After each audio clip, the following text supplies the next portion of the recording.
Hello again. Hello, day We're back. 5. We are day 5. We've had a coffee and we're ready to go. Woo! Where do you normally get your coffee from? Starbucks. Yeah. Starbucks is the best. We don't really normally like branded coffee, do we? Makes it sound really up ourselves. Do you mean we don't like No, it's branded in coffee? support small businesses. But we go out to the fields and get the coffee beans ourselves. No, but like we support small business. We'd rather get it from like a coffee shop as a small business than a big Well, brand. we like our little coffee shop in Frome, don't we? Yeah, and then I have one that I go to in Bath, and I go, yeah, they only give me £2. Tell the story. It's not got nothing to do with anything. No, but you went in, didn't you? Okay, And good customer service. We can link into that. So there's a little independent coffee shop in Bath that I go to every day when I go to work. And I went in there one day and he was like, you come in here all the time. Yeah. Don't worry about it. Oh, you now pay £2 for your coffee. Normally it's like £3.50. And I was like, really? So now every time I go in there... They wouldn't do that if I walked in there, I don't think so. I go in there every day, and then they forgot to put syrup in my coffee one day, and I went in and they were like, we forgot to put you had to syrup go in your back, coffee, yeah. so you can have a free one. Yeah, good. To customer service. But now I won't go anywhere else. What would you miss if there was an apocalypse? What would be the one thing that you'd miss straight away that you wouldn't have access to? I don't know why my mind went to steak. Steak. Surely steak would be kind of readily available. You just have to kill it yourself. I would easily be able to go without coffee, definitely. I think I would miss... I wouldn't even miss my phone, I don't think. I think I'd miss being able to have quick communications with people. So that's obviously through the phone, but I'm not talking about social media. I'm talking about being able to speak to my friends or family quickly. Yeah. That's what I'd miss, I think. Comms would go down pretty quickly. Yeah, then you just wouldn't know where anyone is Or or what they're doing, or if hijacked. they're dead or alive or anything like that. What about you? I would miss my bed. Oh, yeah. Oh, I'd like a good sleep. Yeah. Yeah. Well, yeah. You'd have to sleep rough all the time. That would be hard. Sleeping with one eye open constantly. Well, I do that anyway. We've got an old husky, bless him, and he likes to get me up when he feels like it. In the middle. Yeah. I'm just going to turn up the light there like that a little bit. Yeah, Right, so... there we go. Yeah, yeah, so I'd miss those. But yeah, coffee. We're coffeed up. We don't normally drink caffeine, so we use caffeine, as a drug, as it should be used as a drug, to give us a little bit of a kick when we need to perform. For our event days as well, don't we? We do, yeah. Yeah. Because, yeah. But it gives me a funny tummy, so it's like, I've got all this tack gear on, and then I have to go, for a big poo. This one time when I was at the forest, It's one time at the forest. Yeah, I didn't go in the bushes or anything, if that's the way of thinking. But I had a coffee and then I did the opening... What? I'm talking to the camera and you! So I had a coffee and then I was wearing all my tack gear, so tack vest, big belt, like everything was all ready to go. And I started doing my opening brief to all 25 customers. And when I was in the middle of doing it, in my head I was thinking... Oh my God, like I'm literally gonna shit myself. Like I'm gonna shit. So I had to finish my lines and just get someone just to take over. And I ran to the toilet. And when you sit down on the toilet when you're that desperate and it's like a matter of time to get everything off. And then I literally sat down and just and then I sorted myself out, got back up and went straight out into just carried on. I just thought. That might be something you'd miss in an apocalypse, a toilet. Or toilet paper. Toilet paper, That would be a big one because at the end of the day you could poo anywhere. But if you wouldn't be able to wipe yourself or keep yourself clean, back to basics. I've got even more disgusting one, but it's a bit it's a girl thing. Yeah. So that's that. That's that. So what would you miss? Let us know if you watch this and you want to comment. Let us know what you would miss. Yeah. Personal hygiene, isn't it, as well? I think that's what I'm talking about, like girls' personal hygiene, like something to consider, isn't it? Yeah, difficult, very difficult. That's what I always think when I watch TV programs about zombies. I think, or any apocalyptic thing. I think in one episode they do address that in The Walking Dead. I think. What, girls not being able to have tampons? Yeah. I'm pretty sure on a supply run they were looking for stuff. Yeah. It's that's a apocalypse issue among many. I thought it was something else. It's not appropriate. Right. What was the things on today's list? So we're going to talk zombies this week. Mm-hmm. So when you come and work for Zombie Infection, we do this initial opening brief, and I think a lot of the time people get wrapped up in what Hollywood kind of defines as a zombie rather than, what the core essence of a zombie is. So a zombie is a corpse that has risen from the dead and is now reanimating, is walking around, right? Now, there's been lots of incarnations, so obviously if it's a virus, it might give you like super strength, and all that's been born out of pop culture, really. Whereas like we like to keep our infected very grounded. So when we teach our infected how to do things, we talk about things like, so when you're trying to move as a zombie, there's no real balance. So although the undead want to walk forwards, they don't really know how. There's no cognitive thinking. They don't think about what they're doing. It's pretty much just automic. Is that a word? Automatic. No. Or it's pretty much like just driven by instinct type. Yeah, just driven by like motion basically. And with that, as I said, there comes difficulty. So think about like muscles not being able to work, or like there's no blood flowing around a corpse, So how are the muscles really meant to work and reanimate? Now, obviously, there's a leap of imagination because they're zombies and they shouldn't really be walking around at all. So we don't. It's not like there's a science to it, but we still like to the basic of the pop culture, George A. Romero stuff, and back in the day when they were very first hit the screens, they're very much born out of things like the movement and sound is born out of what would happen into a decaying body. So your muscles in your legs, they deteriorate, they're not working quite properly, and that gives you the stumble. So this is the balance, the off balance, the stumble, because you're going to be missing half your muscles, half your bones, your structure. All of that makes them walk the way that they do. The second one is their upper body. So if they don't have like lung capacity, or they don't have an esophagus, that's where the noise comes from. So the cackle or the that sort of noise, that breathing noise is where they come from. So we get a lot of people come to us. You're thinking the same thing. Dinosaurs. Yeah. And they make dinosaur noises. Like velociraptors.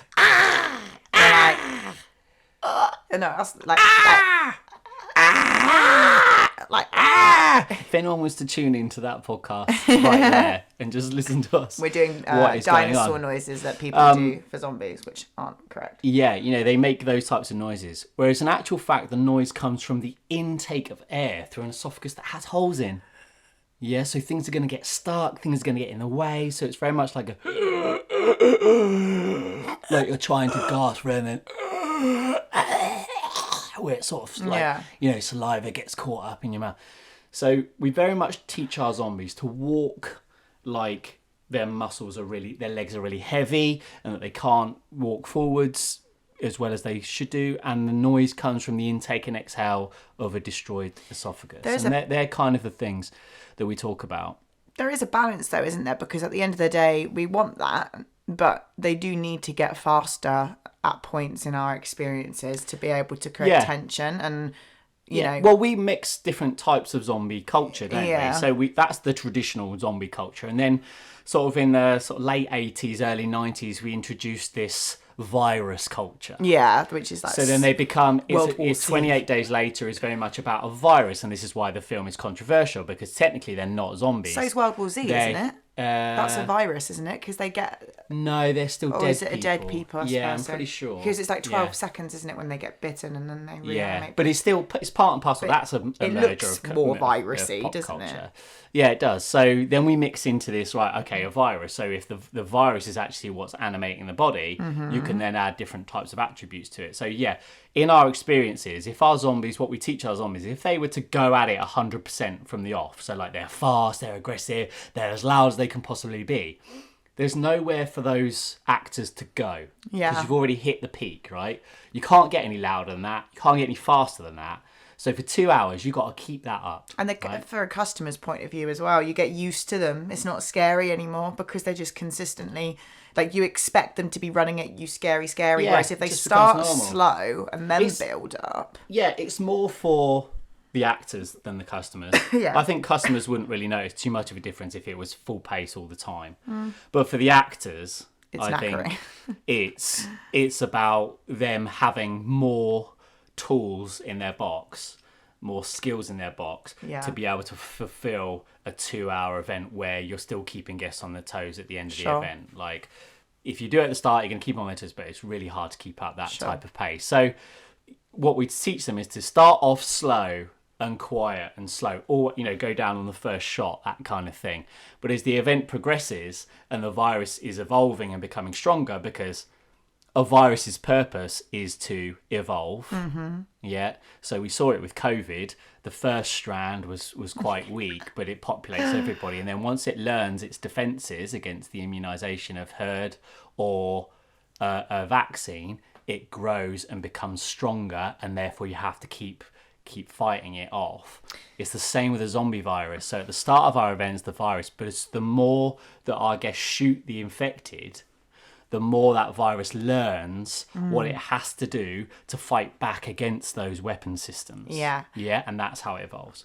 I've got a thought, but we'll come back to it because we'll carry on. It's about COVID. So I think that's really key for our events, because that's us really dialing down into the details of what our event is about. Yeah. It's not a game. It's not We a don't game. have holes. We've thought about every single thing to give our guests the most realistic zombie experience out there. I've got a few, linking on to this, a few controversial questions to ask about what people think zombies are. I guess it depends on, obviously, the virus-driven zombies or the dead-driven zombies. Can zombies walk upstairs, and do zombies open doors? What would you say? Technically, no. But this is where pop culture, there's you've got the science, and then you've got the fantasy, and then there's somewhere in the middle, isn't there? Yeah. And that's where, because technically a corpse that's struggling to walk forwards wouldn't be able to walk upstairs. No. Crawl upstairs maybe, but they wouldn't be able to walk upstairs. Because we have to go upstairs as our zombies. Our brain has to, when we walk upstairs, we have to think about balance, putting one foot in front of the other, and we learn that from a young age. And infected, they can't think about it. So this is where fantasy meets science. Yeah. We have to do everything, like you said, we try and make it as real as possible, but realistically, we have to walk upstairs as zombies to get in different locations of our buildings. Like, we have to do it. But we do try doing it the majority of the time when people aren't there. Like, we'll let people pass and then we'll run upstairs and that kind of thing. And apart from when we chase people at the end. As the virus, again, this is like, in our events, we sort of start off very scientific, but then we get more fantastical, don't we? So at the end of it, the virus has taken over the body, and it's empowered the muscles, and it's empowered the vocal cords, and it's given it an intent. People remember that the concept of a zombie is it wants to pass on the virus. That's its only intent. Yeah, so it doesn't think about it. It's an instinct of a virus trying to infect as many people. When COVID goes, because it's an organism, when COVID goes from one person to another, it's not thinking, oh, I'll have that one. Oh, that one. I won't do that one. I'll get that. He's thinking, the closest thing to me, I'm going to pass it on, because that's what I need in order to learn how I can become stronger and survive. The virus is a survival instinct, right? This is linking on to kind of the thought I had earlier about COVID. Back before COVID happened, and we all thought, well, there's no way that we'd be locked down. Like, you're going to shut all the doors? Absolutely not.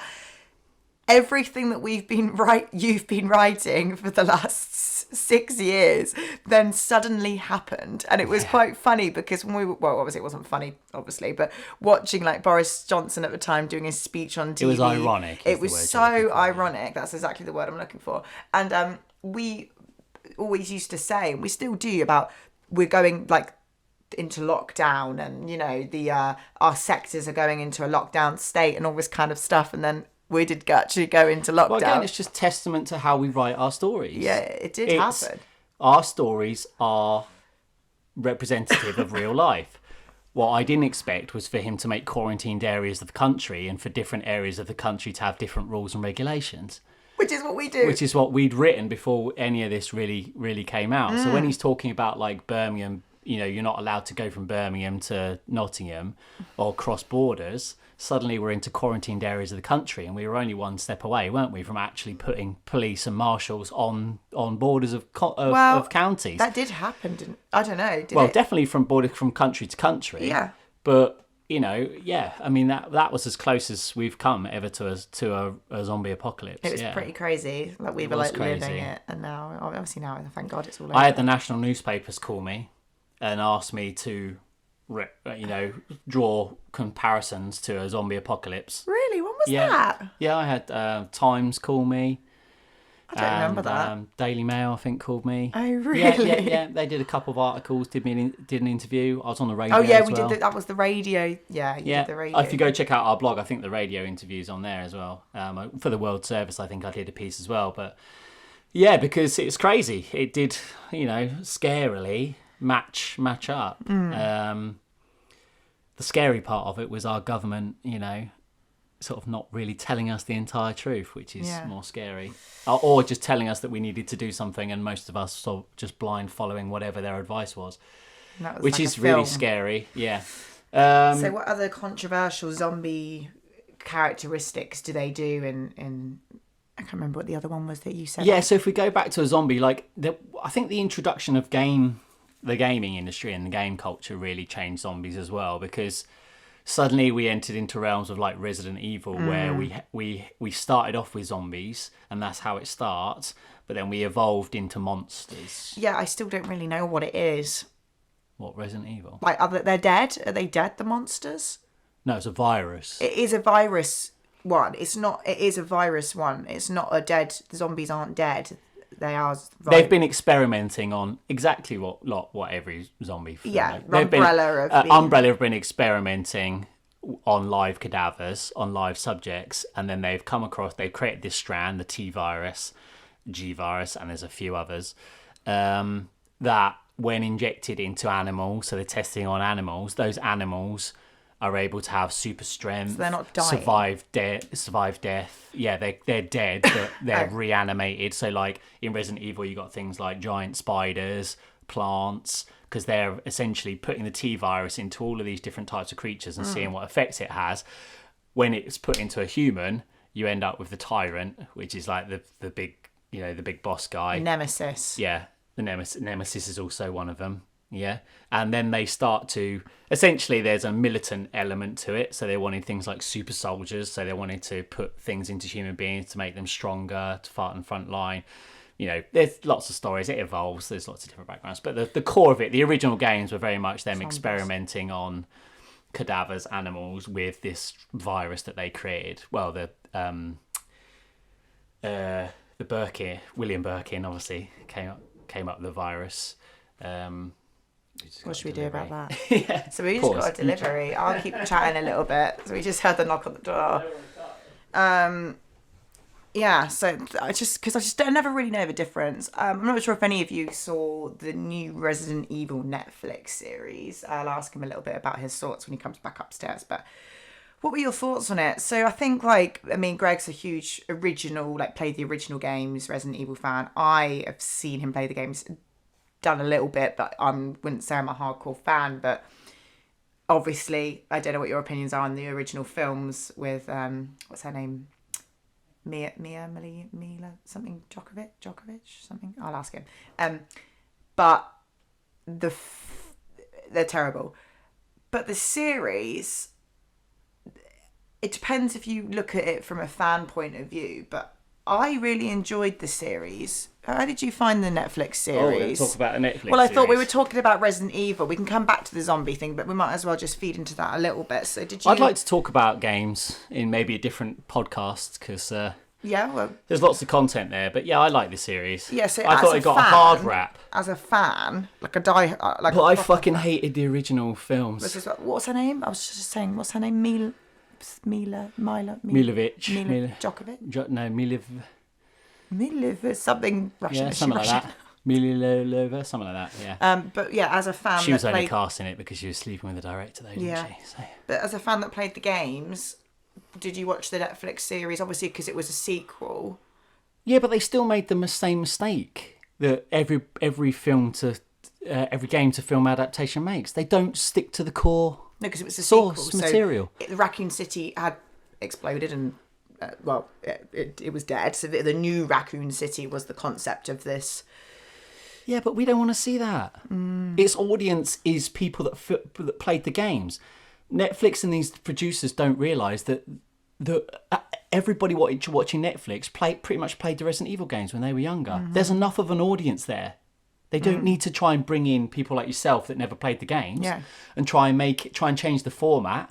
No. You would have loved playing the original games, so why not just copy the format? It's the same with Tomb Raider.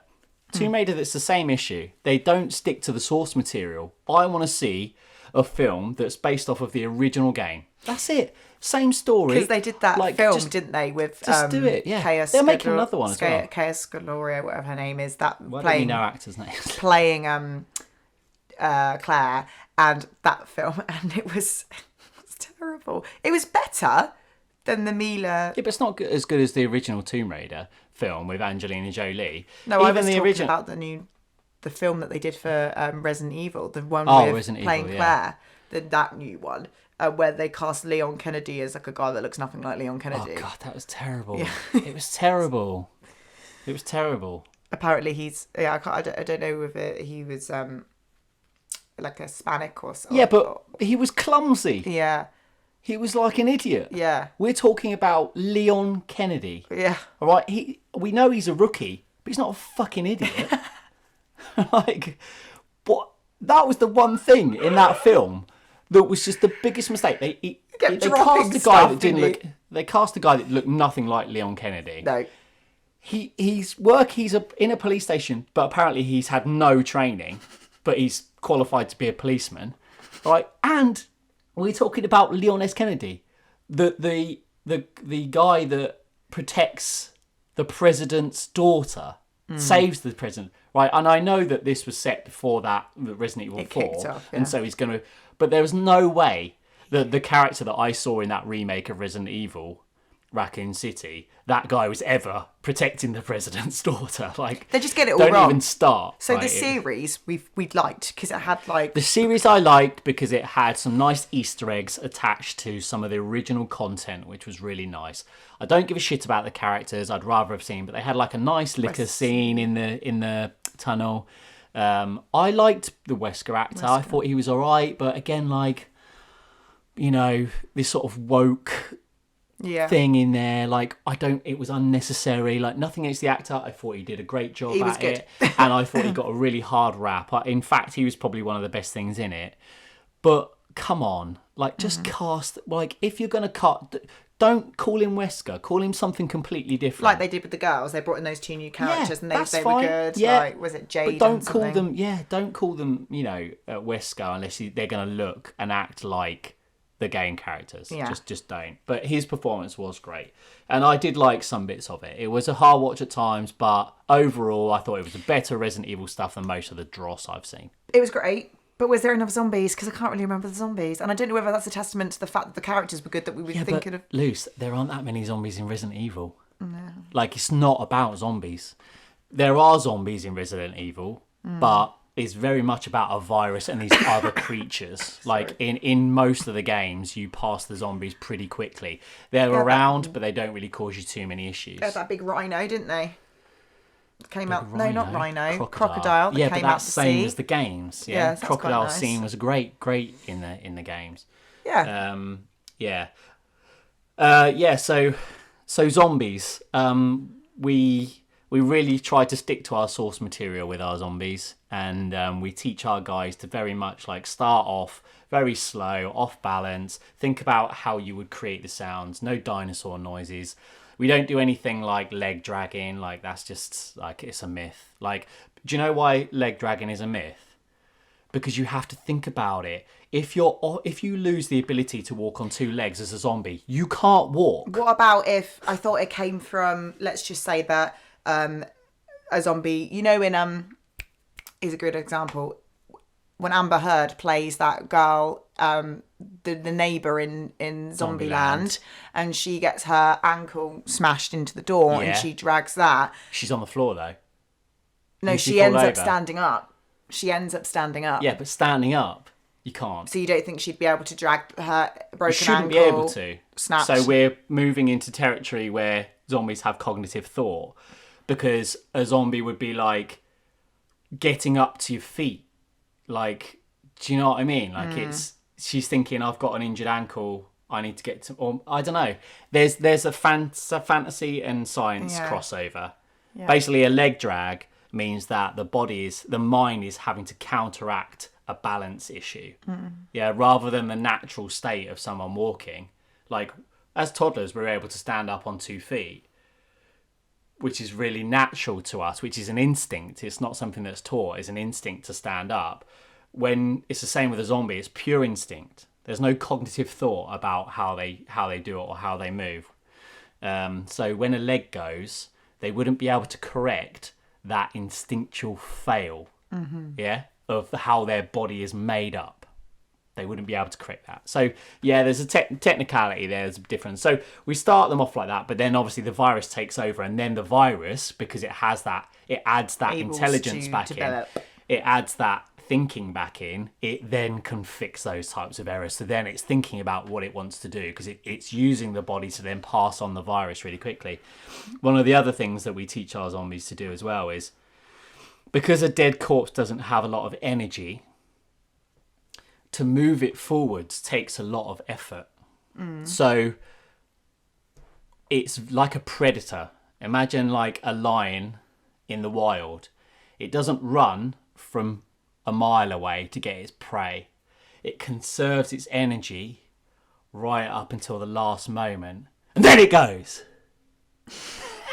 I did that at the same time, but your hand. See me. But I knew it was coming. Yeah, but your because hand you've seen blocked me. the camera, so I was like this, and there was just like a giant hand there.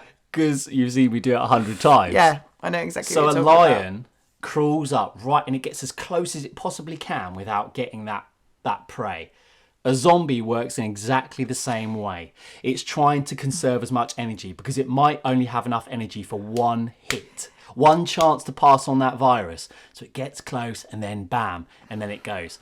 So a lot of our zombies, I teach them to do that in the initial stages as well. Yeah, there's a nice moment I did, I think last time I got to zombie, which was ages ago, where I had a customer in front of me and a customer behind me with their guns, and I was kind of facing, like, sometimes I was kind of like slow in the spot, and then I started turning around towards one, and then I did like snapped and went round behind the other one and got him off guard, and he went, oh, and he went, oh, that was really good. Yeah, because he's the closest. So but they made them think that, you know, and then it comes into the question is, would I really do that as a zombie? Because technically, if I'm looking at one, I probably would, like, but it was just for the purpose of our events. It's it's a shame. We've only got a couple of minutes left, but in actual fact, there's more to that, because it talks about like how to scare somebody. Yeah. The fear. He was expecting me to come for him. Yeah. So on the other hand, and you're a customer, you're the prey. So what are you going to be the most afraid of? You're the most afraid of that lion getting close to you, you not seeing them, and being attacked. And that is an instinct, and that is grounded within fear, right? And we use a lot of stuff in our running events, up the stairs, thinking about that instinct of fear, fight or flee, right? That kind of instinct of like go or run. And that's how we teach our zombies. So maybe we'll chat more about that next week, because there's a lot about the psychology of fear and how we use that in our events. So just to finish off then, so what are we doing this weekend?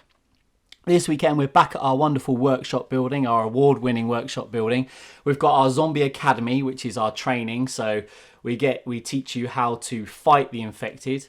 We teach you how to survive in an apocalypse, and we teach you how to become one of the infected. So we'll be talking to them about what we've just spoken about, how to be a zombie. Yeah. Tickets are still available for that. We've got one date next year as well, so that's all ages. Really good fun day. You get to see behind the scenes and all that kind of stuff. And then we've got a few of our actual storyline 2-hour experiences in the afternoons. It'll be good fun. Yeah, gonna be a long day. All right, thanks guys as ever for tuning in. This is day 5. I've been Greg. I've been Lucy. We're still here as Greg and Lucy. Yeah. We'll catch you next time. Bye. Bye. All right. That was a good one. You went, "Rah." I did it at the same time, and then your hand was blocking it.